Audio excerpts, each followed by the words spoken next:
everyone, this is Claire and today I'll be covering Penrith at Queenstown, and this is within the District 3 area, which I love. I used to stay at District 3, so there are very little complaints when you talk about this area because 1, you have hawker food, 2, you are close to town, and 3, in terms of the lifestyle and amenities, they are all kind of surrounded around the area within the 15-minute driving distance. So I think this is something people are looking out for as well. But today in this video, I want to address a bit more concerns other than the floor plans and all that which I'll go through. I want to address some concerns that people might have coming into Penrith, also knowing that there are other developments like Sterling Residences, which has done well. We will deep dive a little bit into Commonwealth Towers, Kings Peak, Margaret View and all that, and see where the differences are to make sure that coming into Penrith, you know that you're buying something that is going to be worthwhile, at least for investment point of view. Okay, so in terms of the content, I will be going through location, the views that you can expect, fact sheet, who the developer is, unit mix, and the site plan first. I'm going to spend a little bit more time addressing the concerns that we might have, especially coming into D3. While the location is great, then nothing much to complain about. There will be HDB upgraders coming to buy into your unit in the future, but what do we want to look out for in terms of the attributes that makes a good development, and also looking at where the price point to cut off would be to make it a healthy investment. Okay, so those are the things that we will address later, and then of course I'll go through the floor plans as well. So let's get started. Okay, so where is Penrith? Right, Penrith is located in a small plot of land over here, right near where Margaret Drive and Kay Siang Road are. It's also within walking distance to Queenstown MRT. So if you think about it, actually from Queenstown MRT all the way to Tanjong Pagar, right, it's only a couple of stops. So only like 4 stops you get to the CBD. In terms of driving distance, is less than 10 minutes for you to get to Orchard and down the belt. So in terms of locality, actually it's quite ideal. A lot of people come and look at this D3 area because it's close to the CBD where they work, and at the same time at this location you kind of don't need to really have a car because everything is kind of within a good distance away. So where we are at here is Penrith. We have Margaret View, a smaller plot over here. Commonwealth Towers right at the smack at the MRT, and also Kings Peak. When you drive by Commonwealth Avenue, you will be able to see these 2 towers. Okay, Queens as well. Queens is a slightly shorter block, but it's an older project. And then of course Sterling Residences. If you go around the area like IKEA, if you go to Queensway, you can actually see Sterling Residences, the 3 big towers surrounding the shorter blocks as well.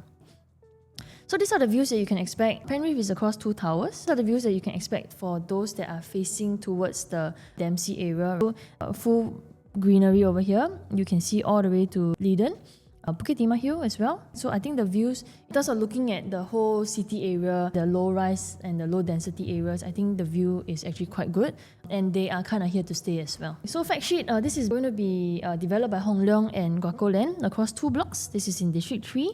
The total of 462 units across 2 towers of 40th story high. Unit type will be 2 bedrooms. They have the 2 bed 1 bath all the way to 4 bedroom.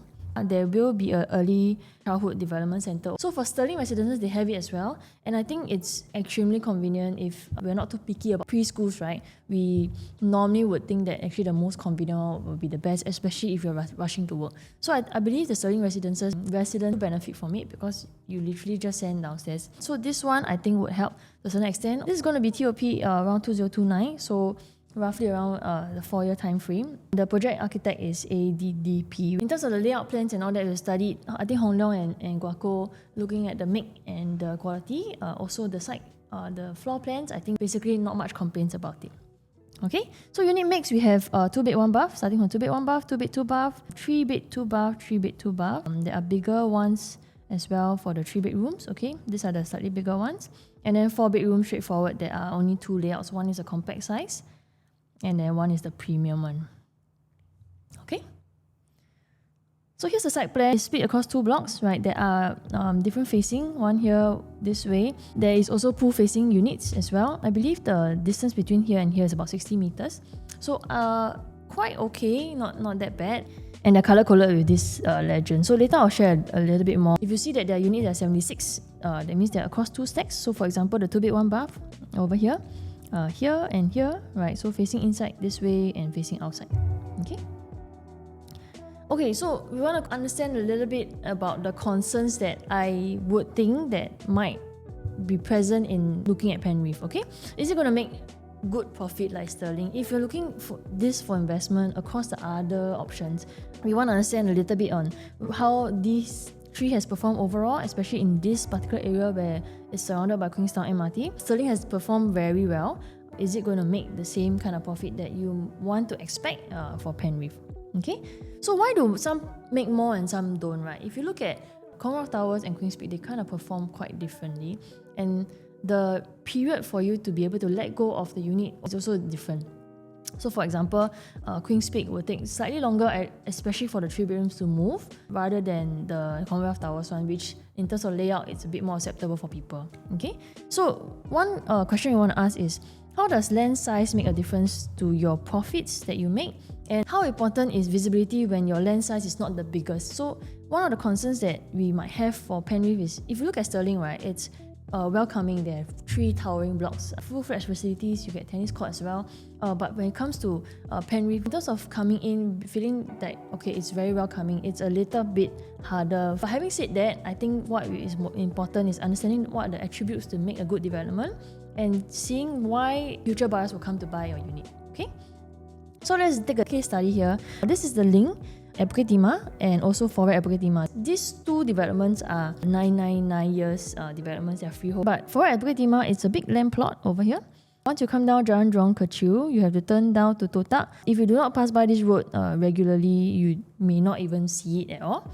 Okay, but the Link, right, it's integrated development, that's one. But across, if you come down from Bukit Timah Road, you see it. If you go by PIE, you see it both ways. Now Reserve Residences is building already. If you go by this underpass, you see it as well. Once you come down from Rifle Range Road, you will be able to see it as well. So in terms of visibility, everyone kind of looks at it and like, hey, what's this development? And plus there are shops downstairs as well. But looking at Forward, although it's a very big plot and it's also 999, there's kind of less visibility going in between the Link and Forward at Bukit Timah. If you just look at the 2-bedroom in terms of their profitability, the Link at Beauty World overall has achieved about 300 plus to 400 in terms of profit.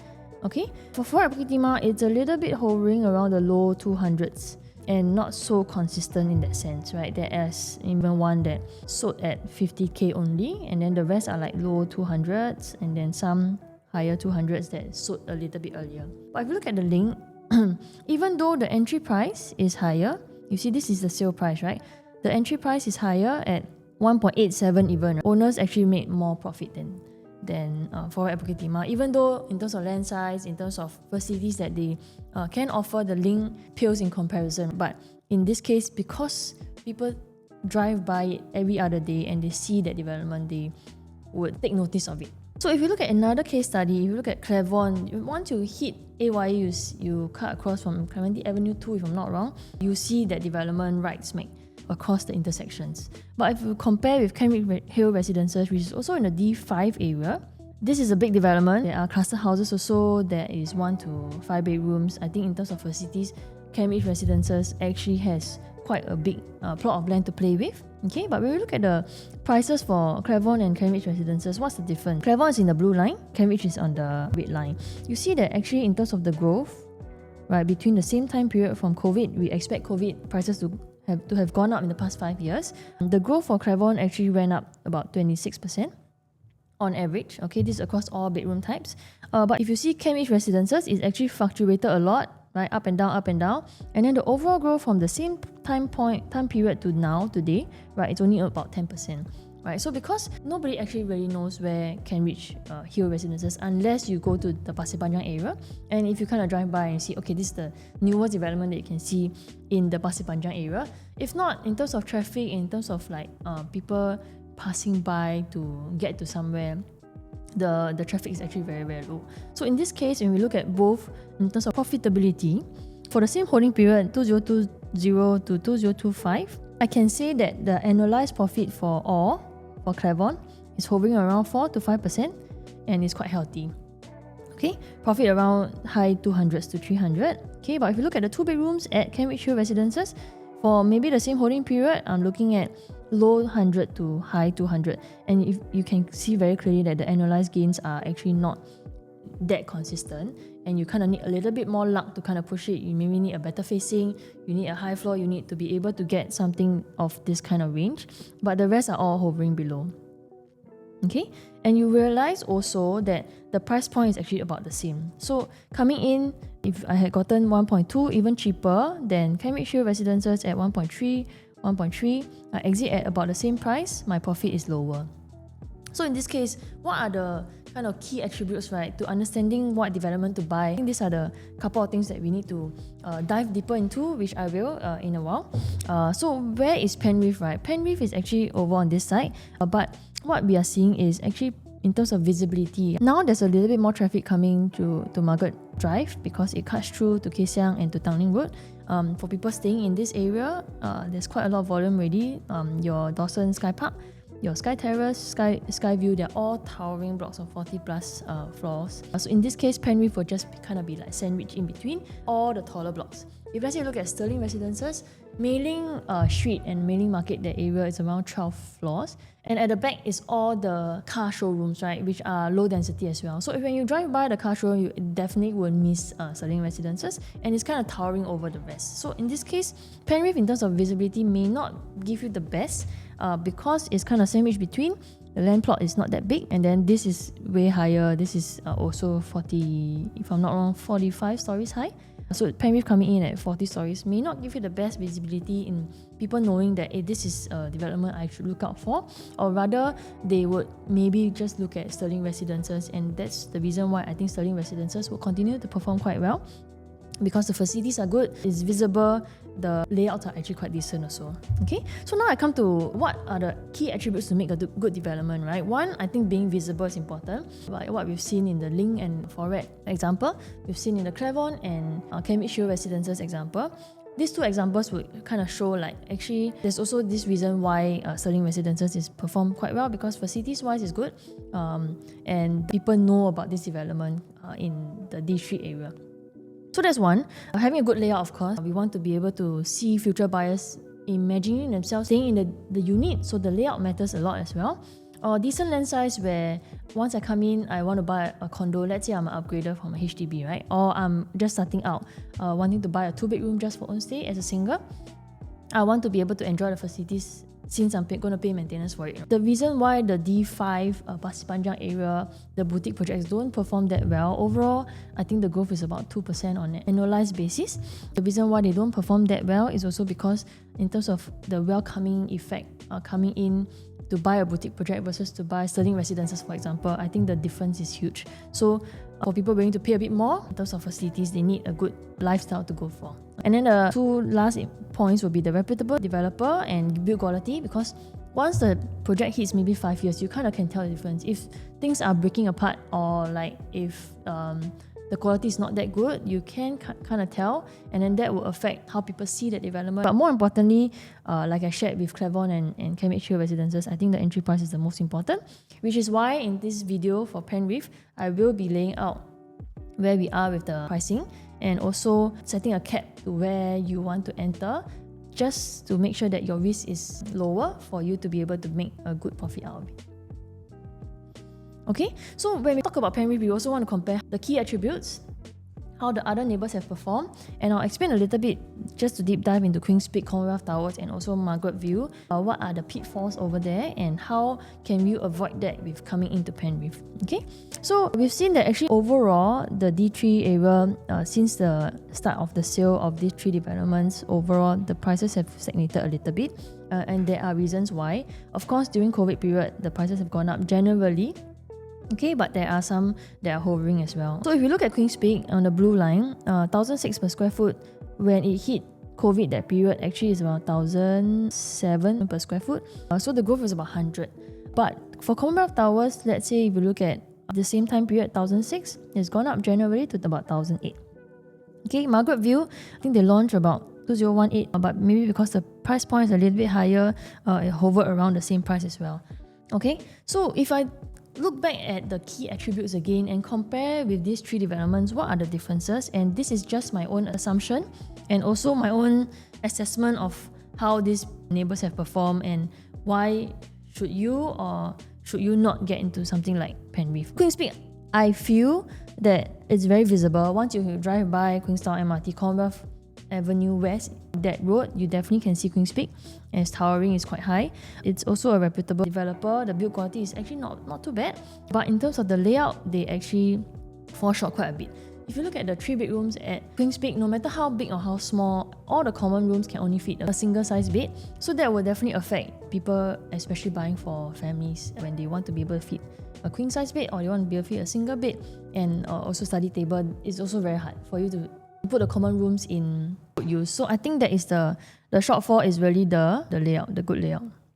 Which is why in terms of letting go of the unit, it takes a while as well. It really only caters for young families or just a couple for 3 bedrooms over here. Okay, Commonwealth Towers definitely visible. I think layout are good as well.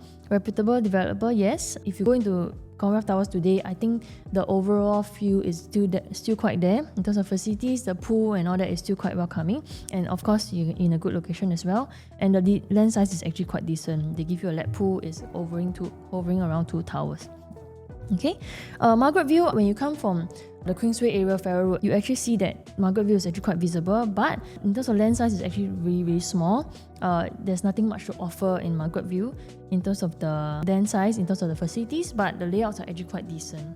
So when we go back and think about it, Commonwealth Towers has performed relatively well in terms of the pricing. Queen's Peak really will take time for you to let go 800 plus or 900 plus square feet 3 bedroom because of the layout. Margaret View, I think while it's visible, layouts are actually decent, but in terms of the facilities, they don't offer the best. Okay, so coming into Penrith, we also want to understand, yes, there's 2 towering blocks. There are decent facilities. The land size is slightly bigger than what Margaret View is offering. In terms of developer and build quality, I think I have full trust in Guaco Land and Hong Leong. So where do we want to cut off? I think that's the most important. When we look back at the key attributes, the last point, which I think is the most important point, is really the good entry price where you enter, and that will help you to make it a good investment in future. Okay, so unit type analysis will be based on these 3 estimates. Low floor, we are thinking that they will be launching at 2.4. High floor, the highest floor 3001, and average about 2007. So I'll be using these 3 estimates to estimate the rough floor level and what kind of pricing they will launch at, where we need to cut off, and I'll go through that a bit later as well. Pricing estimates also benchmark a percentage gap between a new and resale. So we do not normally expect new and resale to be the same price. Of course, if we can see something that is new and resale at the exact same price, of course it makes sense to go for new.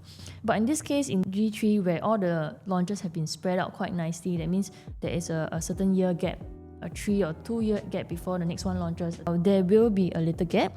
So if we compare Queen's Peak, which TOP in 2020 versus Sterling Residences with TOP in 2022, there's 2 years difference. There is generally a 10% gap. Okay, over here. So using this 10% gap, we will then gauge where is the acceptable price to go into for Penrith, and then there's a place where we cut off as well. Okay, so now we come to the floor plans. Okay, starting from 2 bed 1 bath and 2 bed 2 bath, especially coming into this area where some of you might be investors coming in, we want to understand whether a 2 bed 1 bath will make more sense or a 2 bed 2 bath, and this will also tie down into where the pricing is and where the sizing is. 2 bed 1 bath coming in, there are 2 stacks over here. One facing the better facing where you see all the way to Bukit Timah Hill. Of course, this one will be priced a little higher. Here you get angular views of the pool and also a little bit of the city view as well. Okay, coming in, open concept kitchen. I think in terms of rental, not much complaints, because for rental, people coming in this area, they are not too concerned about open concept kitchen because they really just want the location. So Sterling Residences, how has it performed for the 2 bed 1 bath, right? Right now, the highest that Sterling Residences has done is 1.51. This is where we see that there is a price acceptance in the market, but of course we want to set the 10% gap, and then we keep a cap on where we should enter in terms of the pricing. So Sterling Residences has done about 2004 per square foot, and this is where I think the developer will start the pricing from. But of course we need to set a 10% gap because there is a price gap between the new and resale, definitely. Of course, if they do price it at the same price as what Sterling Residences has really transacted for, 2324, I think it's a good investment to go for because the rental yields are actually still quite good. If you look at Penrith at 2 bed 1 bath, I think in terms of price prediction, we should be looking at something like this kind of quantum. Okay, but of course, if you want to set a cap for this, understanding that there's a 10% increase to here, then the cap should be somewhere in the 20 plus, below 30 kind of floor. Now we come to the 2-bed 2-bath. I like that it's an enclosable kitchen. There is kind of a dedicated dining area, then 2-bed 2-bath, and then the facing is mostly south. This way the views are not that good, but if you go high enough, you should be able to see the sea view a little bit towards the one-off area. So for 2-bed 2-bath, how has it performed? Actually, for 2-bed 2-bath, the PSF has gone way higher. The highest done was 2,681, which sits at about 1.8. So if we buffer that 10% gap in terms of the difference between the new and resale, we see that actually the gap should sit around the 2 mil mark, which also around the 30 floor range, right? So if looking at something that has already been accepted in the market, we can see that actually the 2 mil mark somewhere around here also is where you cap. Unless of course you want to buy for own stay and you really want the views, then it may be willing to pay a bit more for it. But we also want to see the difference between, let's say for 2-bed 2-bath and also the next here, which is a smaller 3-bed, where we are in terms of the overlap. So we understand maybe I can get a low floor 3-bedroom, so why not? So if we look at the profitability of 2-bed 1-bath versus 2-bed 2-bath, the sizing is quite similar. It's quite close to each other. The 2-bed 2-bath has made a bit more profit, also catering for not just investors but also for own stay buyers, which are plenty in this area because they want to stay near the city. They want to be able to enter this area at an affordable price range of about 1.6, 1.7. They're willing to compromise a little bit on space for the location, so I think the 2-bed 2-bath will be slightly better.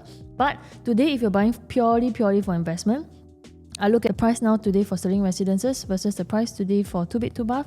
In terms of the rental price that they're getting, actually the 2-bed 1-bath does have a bit more rental yield because there's not too much difference in terms of the tenant profile coming in as well. So for rental, 2-bed 1-bath will give you better yields, but if you're buying for investment and you want to see some capital gains, some more decent capital gains, then 2-bed 2-bath will work better. Okay, now we come to 3-bedrooms. This one I would classify as a 2-bed kind of sizing because the size is very close to the 2-bedrooms at Sterling Residences as well. Coming in, you get an enclosable kitchen with windows, which I like here. This is really like an entry-level 3-bedroom where you have a dedicated dining area. You really want to live in this area and you have a small family. I think this size would still fit considering it's harmonized as well. Okay, but the price does overlap a little bit. So today, if I'm looking at 2-bedroom for own stay or 3-bedroom and you're looking to stay around this area, if you see that the 2-bedroom over here, crossing a certain floor over 25th floor, it does overlap with the 10th floor of 3-bedroom. So in terms of looking at which one to go for, I think still best to go for the 3-bedroom. You can also modify the 3-bedroom if you want in future for your own stay, but we need to be able to understand like, okay, this is where it overlaps, especially when you're at the queue, when it's a little bit more stressful. You need to be able to identify this. If you're clear, you can actually reach out to me even to just get some clarity on where to go in terms of the direction, especially when you're going to the queue. It may be a lot of noise going on. You need to be able to block that out and make sure that you're clear on where the decision lies. Okay, now we come to the bigger 3-bedrooms. We have 850 square feet, we have 936 square feet, and also a 1066 square feet. Quite a bit of difference. This one, of course, is slightly more compact. I think enclosable kitchen, they give you a glass window over here, which I like. You can see it will bring in some light into the kitchen, even though there's already a window over here. 2 baths, 3 bedrooms. Okay, and a little kind of privacy area for you at the foyer where you can put something here as well. So in terms of smaller families, I think will fit quite well. What's the difference between the Penrith layout and also the Sterling layout? So we also noticed that Sterling actually has the exact same kind of format in terms of this part of talking about 3-bedrooms. We also see the profitability of all. Why do we want to see the profitability of all 3, just comparing all 3 side by side? Is we want to know what are the buyers looking for. So between these 3 layouts, why are people going for maybe, for example, the 980 layout more and be willing to pay a bit more for it? Because it fits the buyer profiles over here. And coming into Penrith, you also want to know which layout to go for so that you know that you can maximize your profits in the future, because the buyer pool will be slightly more than the other layouts. Okay, so for Penrith 850, considering it's harmonized, Sterling Residences non-harmonized, the layouts are actually almost the same. You still get an enclosable kitchen with a window, toilets with windows, here toilets with windows, this one as well. Okay, so exactly almost the same. Then we come to the 3-bedrooms. For the bigger one, this one, the only difference, it comes with a store and a WC and a small yard, which fits for you as a helper. Okay, and it's only across one stack. In terms of the difference, I think it's quite similar except that there is no WC for Sterling residences and there is no yard, right? So between these two, I think Penrith, the layout, even though it's slightly smaller, considering harmonized project, I think this one will help a lot for people who need to fit in a helper in the house. Okay, then we come to the 1066, which is the biggest one that you see for 3 bedrooms over here. It comes with a wider living dining area. There's a dedicated dining area as well, with a bigger yard and WC. So this one fits a helper actually quite well. You do not have to really think too much about it because the space for maybe 2 kids and 1 helper still fits. You still get a walk-in wardrobe here. Okay, comparing with Penrith's 1055 square feet, also has a WC and a store. This is Sterling Residences WC. There's a little yard over here as a store, but the master bedroom is slightly smaller. It's an ordinary size master bedroom, but in this case Penrith one, I think in terms of the 1066 one, will win a little bit more because once you come in, you can see that actually this space is very wide. You can even have a little study nook over here, or make the study nook over here and put your dining over here. So it's multi-functional in that sense. And also coming in, you want to buy into something a bit more luxurious, then a walk-in wardrobe here will draw a bit more crowds than the Sterling Residences 1055 square feet. So what's the pricing difference between all 3 layouts? What I've done here is that I have taken and looked through Commonwealth Towers, I've looked through Sterling Residences mostly, all the 3 different layouts in terms of 3 bedroom compact versus 3 bedroom premium. There is kind of like a price acceptance. So what I've done in this blue color block over here is I have kept it like an estimated price based on the per square foot that I've shared earlier in terms of the pricing estimates. There is a 10th floor price, there's a 20th floor price, and there's a highest floor price at 3,001 per square foot. And then the red line here represents the price acceptance in the area. For Sterling Residences, Commonwealth Towers and all that, there is kind of like a price acceptance. It means people have already accepted this kind of pricing. And anything below, safe to enter. Okay, but where we are setting a price cap is just now, like I mentioned, there is a 10% gap between the new and the resale, and this is where the cap is. So for example, if you're looking at 936 square feet, the price cap should be around the 25th floor mark. Of course, something below here will definitely make you a bit more profit than something in this range.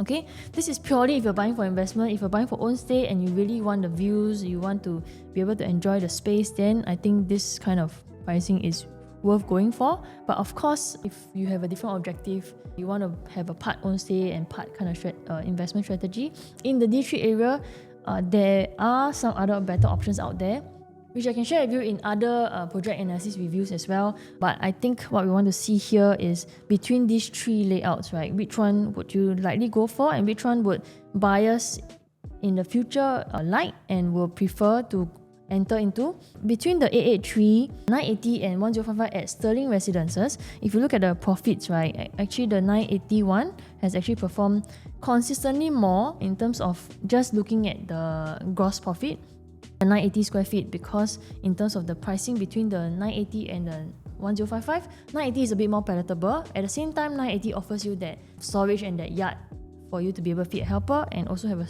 decent storage space for you if you don't have a helper. That storage space helps you in terms of putting your luggages and all that. For the 883 square feet, it's more of like a compact 3 bedroom layout, which only may be able to fit like a single or a couple, or maybe a couple with 1 young kid. Okay, so if you compare all these 3, right, I think this will be the sweetest point, which when you go back to the one for Penrith, if I think the layout that you want to make for will be the 936 square feet, which will give you a little bit of a good in-between. But of course, we want to also see what is the price difference between the 2 before you decide which one to go for. So now we come to the last one, 4 bedrooms at 1173 square feet, and also another 4 bedroom at 1281 square feet. So coming in, you get a WC, a store and a yard. This one actually, is zoned out quite nicely for a helper if you want to be able to fit a helper. And then walk-in wardrobe, a master bedroom looks actually quite pretty decent. And then it will be able to fit 4 bedrooms, of which all you can fit a queen size bed. Okay, and then they have quite a welcoming living dining area. I believe this is maybe about 3.3 meters, but I don't have the full estimates right now. This is across 2 stacks. So mostly the better facing one, I think, will be the north side, where you get to see the whole Dempsey area, Botanics, Bukit Hill all the way if you are on a higher floor. Then we come to the other 4 bedrooms, that is 1281 square feet, which comes with a huge, long living dining area in the landscape format. And of course, this kitchen is slightly bigger. The master bath looks about the same, and then it fits in 3 bedrooms, additional 3 common rooms with a Jack and Jill toilet. So in this case, when we talk about 1,002 kind of square feet space for 4 bedrooms, it's very, very hard to find something that is a landscape living dining area. Even for 3 bedrooms, if you can find something that is a landscape living dining area, which is really quite rare in today's market, it will be a better draw for you entering into that versus all the other like portrait modes living dining area. So coming in 4 bedrooms at 1,2 something is quite hard to come by, where if you look at Lentor Central, the 1,399 square feet comes with a huge living dining area, but the 1,184 doesn't. So the 1,184 comes with the portrait mode. That's why for you to be able to hop over to get a bigger living dining area and making it more welcoming, you need to kind of buy something that is at the high 1,003 to 1,004 range. So coming in Penrith Residences, they actually offer you this one, which I think will be quite a draw, especially when the views are so good over here in the north side. We want to also compare what the pricing differences between the compact and the premium. So for 1,173 versus the 1,281, exactly the same per square foot, which is going to fall under about the 20th floor range, going to be about 300k difference. If I compare this kind of pricing at about 3.45 versus something in the D5 area in terms of Clementi or just looking at Linden Woods, the ones that have just recently launched, I think this kind of pricing is still quite acceptable. We want to understand what your needs are before you decide which one to go for. Whether 300k difference is going to be worthwhile in terms of looking at your future investment coming in is going to be a good bet. Also because the HDB upgraders coming in the area are selling their houses for easily 1.2, 1.25. In terms of the proceeds that they can get versus the loan that they can potentially get, they may be able to see something in this range. So in conclusion, right, does Penrith cut it for a good buy? There are a couple of things that we have laid out at the start of the video. What are the key attributes for a developer to perform well? Okay, a couple of things that I think Penrith would win in terms of reputable developer, in terms of build quality, looking at the developer, looking at the architect, it should do quite well. Okay, the layouts are actually quite decent. Guaco Land has actually upped their game in terms of looking at the layouts, understanding where the needs of the buyers are today, where the needs of the own stay people are today, and they have kind of catered for that as well. Okay, and then good entry price. I think good entry price is where we need to make sure that we are very sure of where to cut off, so that we know that in the future I can see the kind of profit that I want to see. But of course, is Penrith good in terms of the land size? If I compare Sterling Residences and Penrith, of course Sterling Residences will win in terms of the land size and the facilities that they offer. Sterling Residences will win in terms of being visible as well. I think people would definitely, coming by from IKEA, people would definitely see Sterling Residences towering across the 3 blocks. But Penrith will kind of be sandwiched between the taller blocks, which may not kind of cut it for people who do not know about the area. If you look at, let's say, Commonwealth Towers, people drive by, they will be able to see on the main road. But because Penrith is on a smaller road, they may not be able to have that visibility there. That's where I want to point at, is really understanding where the entry price is before you see whether it's a good buy for you. And of course, I think in terms of looking at overall, D3 has always welcomed people from different walks of life. Right? People from Jurong will want to stay here because it's so close to CBD where they work. People who want to live closer to town.